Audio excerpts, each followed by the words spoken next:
What if you could face life's biggest challenges without getting shaken? What if you could feel a deep, unshakable sense of calm, even when things go wrong?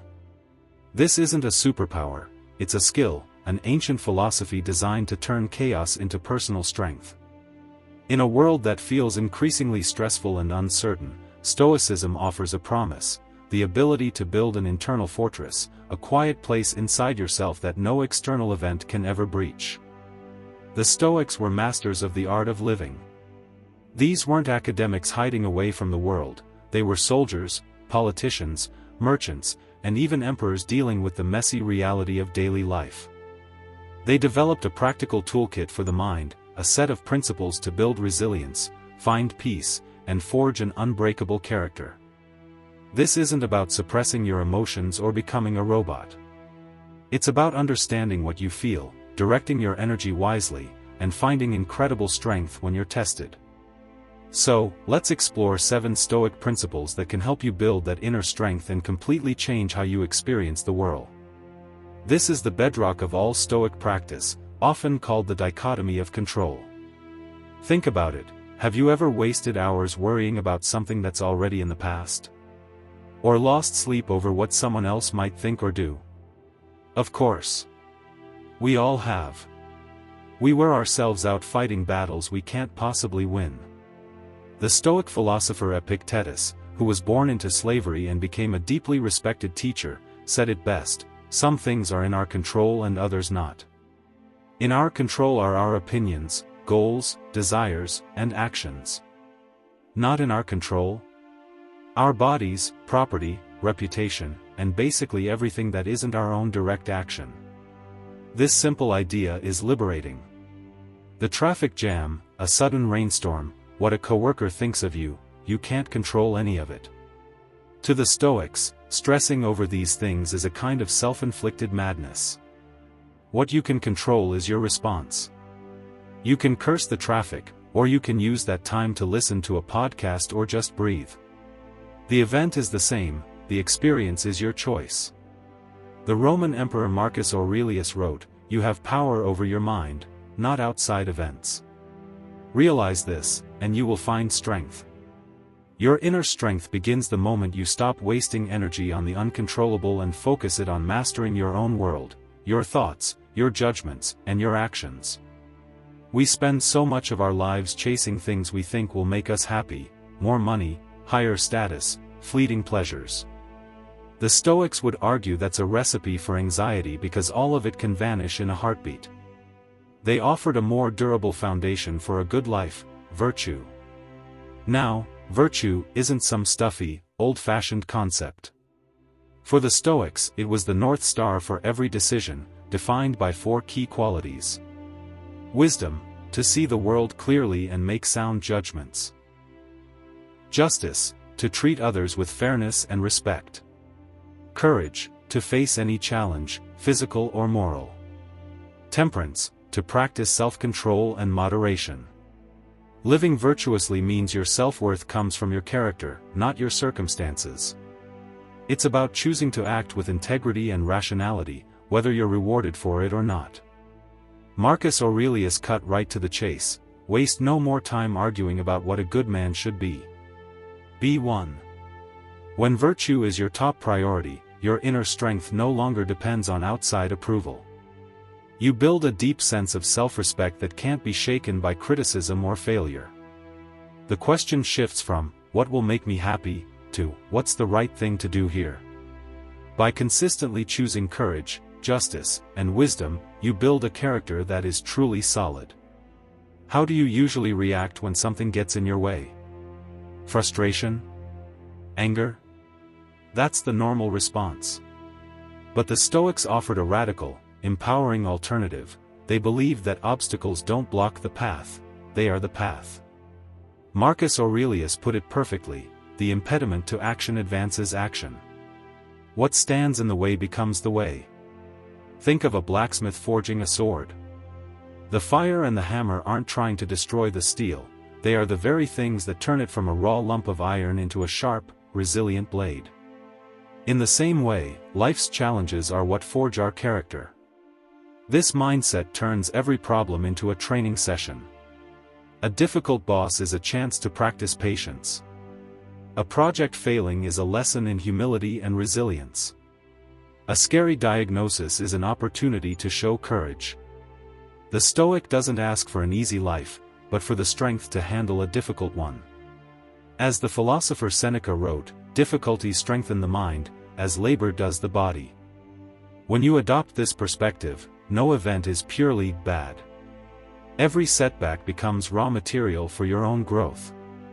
You stop being a victim of circumstance and start becoming an alchemist, able to turn any situation into a source of inner strength. Okay, this one might sound a little weird at first. Why on earth would you intentionally think about bad things happening? The Stoic practice of premeditatio malorum, or the premeditation of evils, isn't about being a pessimist. It's about being prepared. Think of it as a mental vaccine against the shocks of life. Seneca advised taking time to imagine worst-case scenarios. What if you lost your job? What if a relationship ended? The point isn't to live in fear, but to strip these events of their surprise and terror by facing them in your mind first. By visualizing misfortune, you do two things. First, you immediately feel more grateful for what you have right now.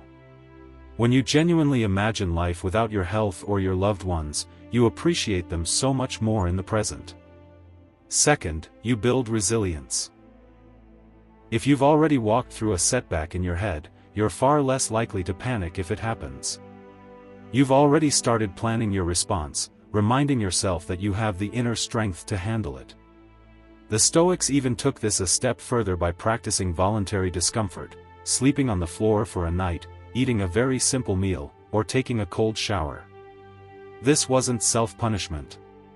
It was to prove to themselves that they could handle hardship and that the fear of discomfort is often worse than the discomfort itself.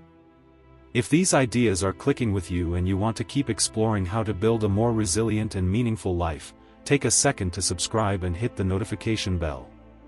You'll be joining a community of people working to become stronger from the inside out.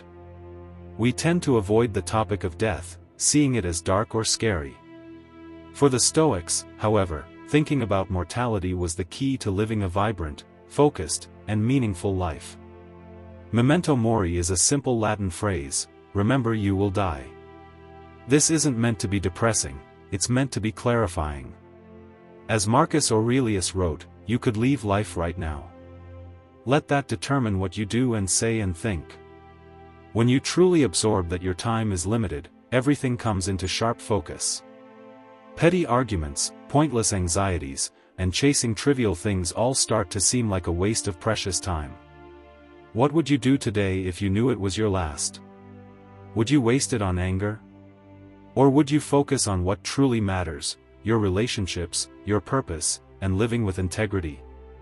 Remembering death strips away the non-essential and forces you to live with intention. It inspires you to act with purpose, to love with urgency, and to not put off becoming the person you want to be. It's a call to action. As Seneca put it, it is not that we have a short time to live, but that we waste a lot of it. Memento Mori is the ultimate reminder not to waste a moment. This might be the most challenging and powerful Stoic principle of all. Amor Fati means, a love of one's fate. It's the practice of not just accepting whatever happens to you, but embracing it, even loving it, as if you had chosen it yourself. It goes beyond simply enduring a hard time, it's about welcoming it. This doesn't mean you have to enjoy pain or suffering. It means loving the life you actually have, with all its messy, unpredictable twists and turns. The Stoics believed everything that happens is part of a larger cosmic order. Even if we can't see the reason for a specific event, we can choose to trust the process.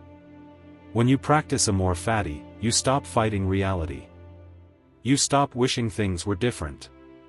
A failed business, a broken heart, an unexpected obstacle, you see them not as tragic mistakes, but as essential chapters in your story.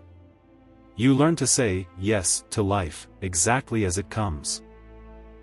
Marcus Aurelius said to be like a blazing fire, which makes flame and brightness out of everything that is thrown into it.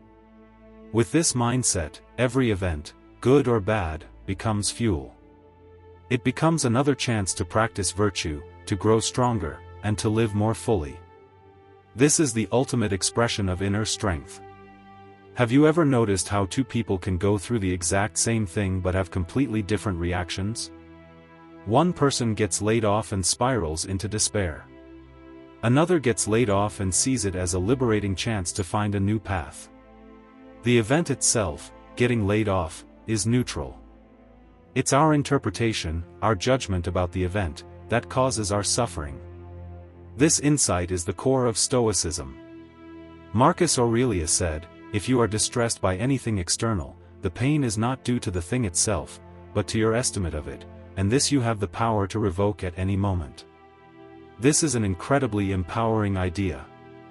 It means our emotional pain isn't something the world does to us, it's something we largely create for ourselves.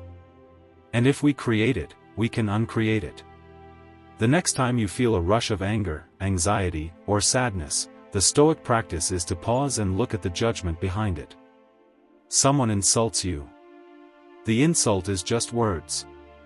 The pain comes from your judgment that those words have the power to diminish you. By challenging these automatic judgments, you create a space between the event and your response. In that space, you find your freedom and your strength. You realize you don't have to be a puppet pulled around by external events. You can choose your perspective. This is the final key to mastering your inner world and building a truly unshakable mind. Conclusion.